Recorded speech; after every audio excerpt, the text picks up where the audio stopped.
giờ chúng ta sẽ chuyển sang một cái nhóm đó là nhóm hàm dò tìm trong Excel. Cô có một cái bài toán đặt vấn đề như sau này. Cô có bảng chi phí thuê khách sạn. Và đề bài chỉ yêu ra một câu hỏi như thế này này. Hãy dựa vào bảng giá ở bên này, đúng không ạ? Em hãy hoàn thành dữ liệu ở cột E. Cột E chính là đơn giá ngày. Thế vậy nhìn vào đây dựa vào những kiến thức mình đã được học, đúng không ạ? Mặc dù nó không có chữ nếu cái này thì cái này, đúng không ạ? Như cô dạy là nếu như các bạn gặp những tình huống đấy là chúng ta sẽ phải biết là chúng ta dùng hàm if.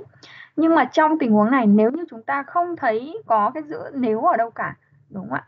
Thì bạn cũng phải nghĩ ra ngay ra chúng ta sẽ phải sử dụng hàm if cho 4 cái trường hợp này. Và nếu như cô làm thì cô sẽ làm như sau, đúng không ạ? Nhưng nếu như bây giờ khách sạn của cô cái khách sạn này á, nó phát triển lên, nó tận khoảng là 10 cái loại phòng. Ở đây các bạn thấy là chỉ có 4 thôi, đúng không ạ? Nếu như chúng ta có 10 loại phòng thì như vậy đồng nghĩa việc chúng ta sẽ phải viết 9 cái hàm if lồng nhau, đúng không ạ? Cái điều này ấy, sẽ rất là viết thì rất là mệt mỏi và dài rồi lại khó khăn nữa. Nhiều khi là nó sẽ không hiệu quả. Thế vậy thì giải pháp trong những cái tình huống như thế này ấy, thì chúng ta sẽ sử dụng một cái loại hàm đó là hàm dò tìm.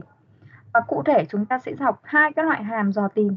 Nó có khá nhiều loại nhưng mà chúng ta học hai loại cơ bản đó là hàm dò tìm HLOOKUP và VLOOKUP. Bây giờ các bạn sẽ xem cái hàm này nó có cấu trúc như thế nào nhé. Đây các bạn sẽ nhìn thấy này, chúng ta sẽ có là VLOOKUP, đúng không ạ? Trị dò, bảng dò, vị trí cột và cách dò. Vậy thì ở đây chúng ta sẽ quan tâm đến cái việc là trị dò là gì, đúng không ạ? 4 cái tham số này nó nằm ở đâu trong bảng chính và bảng phụ. Các bạn nhớ cho cô quan sát cho cô nhé. Đây là bảng chính này, được chưa? Đây là bảng chính. Còn đây được gọi là bảng phụ. Bảng phụ vì sao được gọi là chính phụ? Vì bảng này là bảng chính chứa những cái dữ liệu chính. Còn đây là một cái bảng phụ, ta dùng cái bảng phụ này để đẩy dữ liệu lên trên này thôi. Được chưa? Được gọi là bảng phụ. Nó hỗ trợ cho cái bảng chính. Rồi bây giờ chúng ta sẽ quan tâm này, trị dò là gì đấy ạ? Trị dò là cái giá trị mà cô đem đi dò tìm. Đấy, thì cái trị dò này nó sẽ nằm ở bảng chính nhá. Các bạn nhớ cho cô này. Đây, cái này nó sẽ nằm ở bảng chính này, được chưa? Được chưa? Rồi, bảng dò là gì đấy ạ? Bảng dò là cái bảng thông tin, đúng không ạ? Nó có chứa cột dò tìm và cột lấy kết quả dò tìm. Và nhớ là cái cột dò tìm nó phải nằm ở vị trí số 1 nhá, được chưa ạ? Cái cột dò tìm nó nằm ở vị trí số 1. Ví dụ cái bảng và như vậy nhớ cho cô là bảng dò ở đây chính là cái bảng phụ. Nhớ cho cô cái từ khóa này đã nhé, được chưa ạ? Rồi nhớ cho cô này, bảng dò là bảng thông tin có chứa cột dò tìm và cột lấy kết quả dò tìm. Được chưa ạ? Nó sẽ chứa các cái giá trị mà cô dò tìm này và cái kết quả mà trả về. Ví dụ như nãy ở đây chúng ta sẽ có các loại phòng, bảng phụ nó có A, B, C, D, E, D, đúng không ạ? Và bên cạnh là giá. Thế vậy thì cái cột đầu tiên chính là cái cột chứa các giá trị, đúng không ạ? Và cột thứ hai là cột chứa mà cái đơn giá của phòng đó, thì là cô muốn lấy cái giá trị đó về cái bảng chính của cô, thì đấy chính là cột lấy kết quả nhá, được chưa ạ? Rồi chúng ta sẽ có vị trí cột. Vị trí cột chính là cái cột mà mình muốn lấy cái kết quả trả về ấy, nó nằm ở cột số mấy. Cái bảng này, bảng dò này của chúng ta có thể có 2, 3, 4, 5 cột. Vậy thì cái cột mà mình muốn lấy cái kết quả trả về nó nằm từ mấy ở trong cái bảng dò này. Đấy, thế là cái đây. Vậy thì vị trí cột là một con số, đúng không ạ? Một con số số ở trong bảng phụ, đúng không ạ? Rồi chúng ta sẽ có là cách dò. Cách dò ở đây là nó sẽ có hai giá trị. Một là chúng ta sẽ dò tìm không chính xác và mặc định. Vì sao cô lại có cái dấu ngoặc vuông ở đây? Ngoặc vuông ở đây thể hiện là nó có hoặc là không. Nếu như mà nó không có, chúng ta bỏ qua không viết cái tham số này thì sao ạ? Nó sẽ mặc định đó là 1. Tức là nó tự hiểu là 1, được chưa ạ? Còn nếu như mà chúng ta viết vào là 1 thì nó cũng hiểu là 1. Nhưng mà chúng ta viết vào 0 thì nó hiểu là dò tìm theo chính xác. Vậy thì 1 và 0 là gì? Lát nữa nhé. Lát nữa cô sẽ chỉ cho các bạn thấy, và hiện tại thì chúng ta không cần quan tâm. Mặc định ạ. Mặc định nha. Các bạn cứ nhớ cho cô là thông thường chúng ta hay dùng 0 nha. Thông thường là chúng ta hay dùng 0. Được chưa? Vậy thì 0 và 1 khác nhau như nào lát nữa cô sẽ nói. Nào bây giờ đi vào đây. chúng mình sẽ xác định là vậy thì bắt đầu ở đây mình sẽ không viết hàm if nữa, đúng không ạ? Mình sẽ viết là VLOOKUP. Vì sao lại là V? Vì V là em thấy trong cái bảng phụ này, bảng phụ này nó được cấu tạo theo hai cột như thế này. Đấy, các cái giá trị A, B, C, D nó được cấu tạo ở trên cùng một cột. Nên là mình sẽ dùng cái từ khóa là V. V viết tắt của chữ là vertical, có nghĩa là cột. Được chưa? Theo chiều dọc ạ.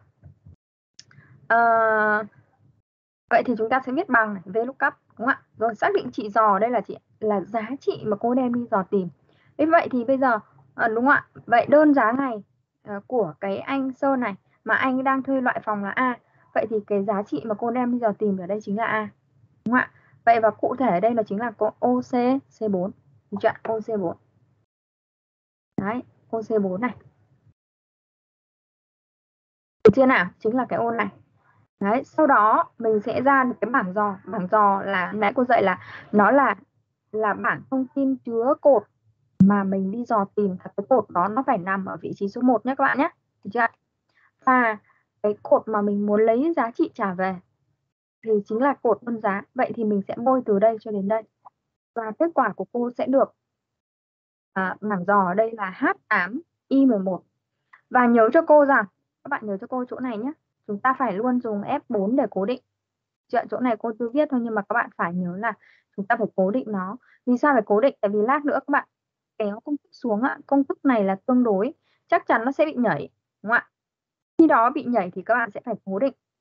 Cố định thì nó mới cố định được cái vùng này, chứ nếu các bạn cứ sao chép xuống là cái vùng này nó sẽ bị nhảy đi và nó sẽ bị sai. Rồi, chúng ta sẽ có vị trí cột ở đây là gì ạ?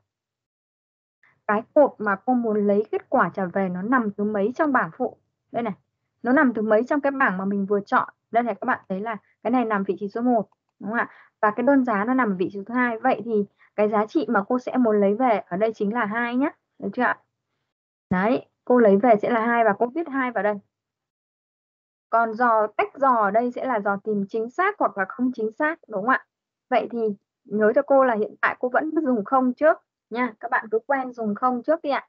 Vậy thì ở đây chúng ta sẽ có là 2 không. Được chưa ạ? Và cô ra được kết quả như bình thường. Đó. Được chưa ạ? Tiếp một lưu ý này. Nếu như hàm VLOOKUP mà khi mà bạn viết á, nó ra cái lỗi như thế này này. Đúng không ạ? Thì nó báo hiệu rằng là cái gì ạ? Khi mà không tìm thấy giá trị trả về mà không tìm thấy thì nó trả về thăng NA. Đấy, vì nó ra lỗi này thì là mình hiểu là không tìm thấy. Vì sao nó lại không tìm thấy? Ví dụ trong bài này các bạn sẽ thấy là A nó vẫn tìm ra này. A ở đây tìm ra, B tìm ra, C, D tìm ra, đúng không ạ? Nhưng mà E và F thì ra cái thăng NA này. Vì sao lại vậy ạ? Vì trong cái bảng này này nó chẳng tìm thấy cái giá trị nào mà chứa chữ E cả. Trong bảng này nó chẳng tìm thấy cái giá trị nào mà cái chứa chữ F cả. Chính vì vậy nó ra lỗi là thăng NA. Được chưa ạ?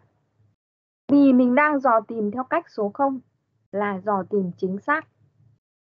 Tức là nó đúng cái gì có ở trong cái dãy này này thì nó mới tìm chính xác ra như vậy.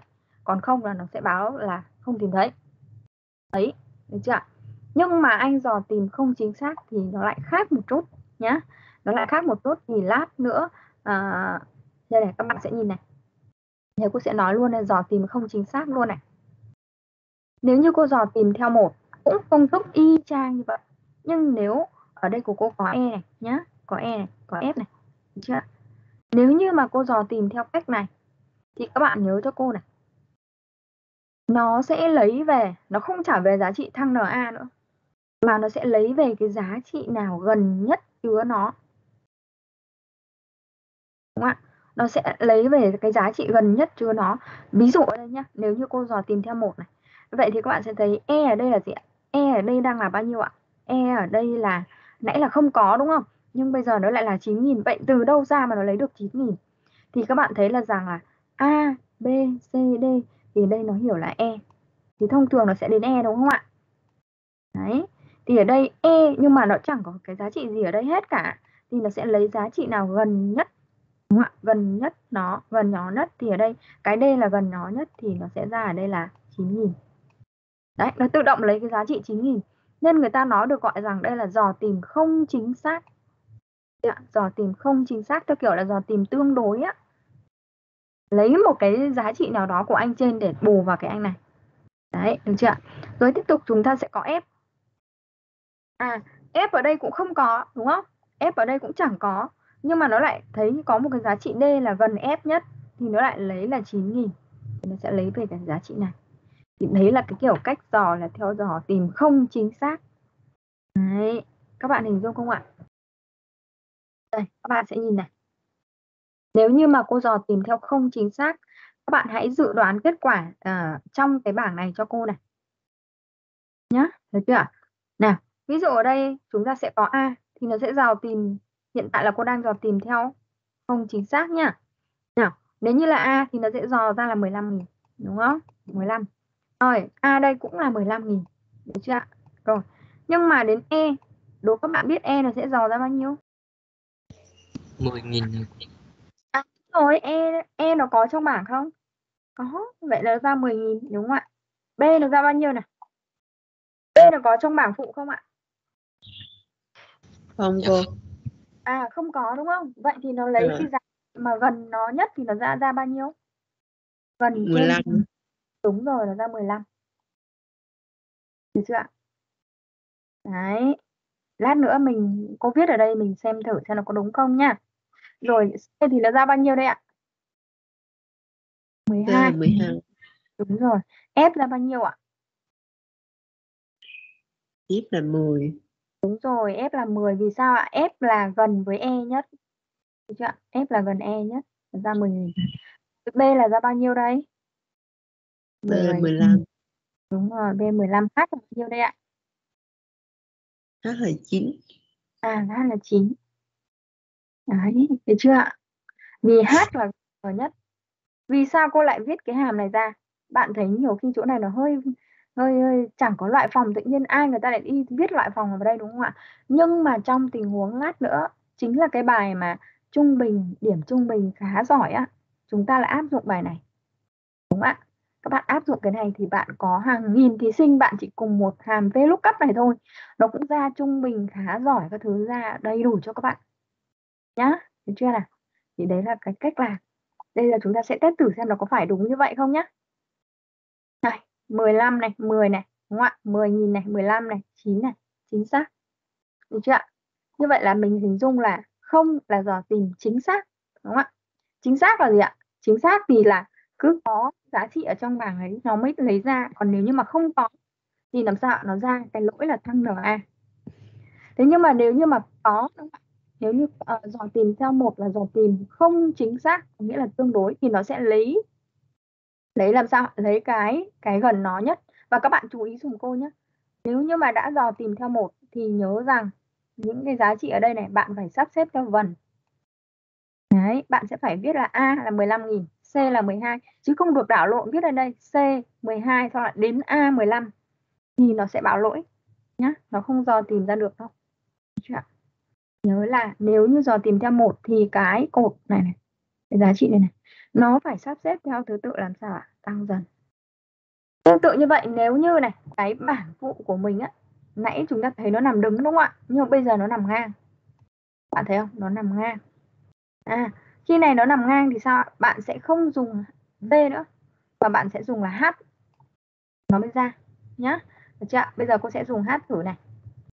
H và V tương đương nhau nhưng mà nó chỉ mỗi khác nhau ở cái giá trị này này. Nãy nó là vị trí cột thì bây giờ nó sẽ thay thế là vị trí dòng. Thế thôi. Chưa? Ở chỗ này của mình sẽ là vị trí dòng sẽ là cái số thứ tự của dòng mà mình muốn lấy kết quả trả về. Và tương ứng là từ trên xuống dưới của bảng dò nhé. Đấy, được chưa? Mình làm tương tự thôi, không có gì cả. Như vậy là cô vừa hướng dẫn xong về cái phần lý thuyết đối với hàm dò tìm là HLOOKUP và VLOOKUP. Các em sẽ xem những cái video tiếp theo, cô sẽ chữa bài tập về cái hàm này nhé.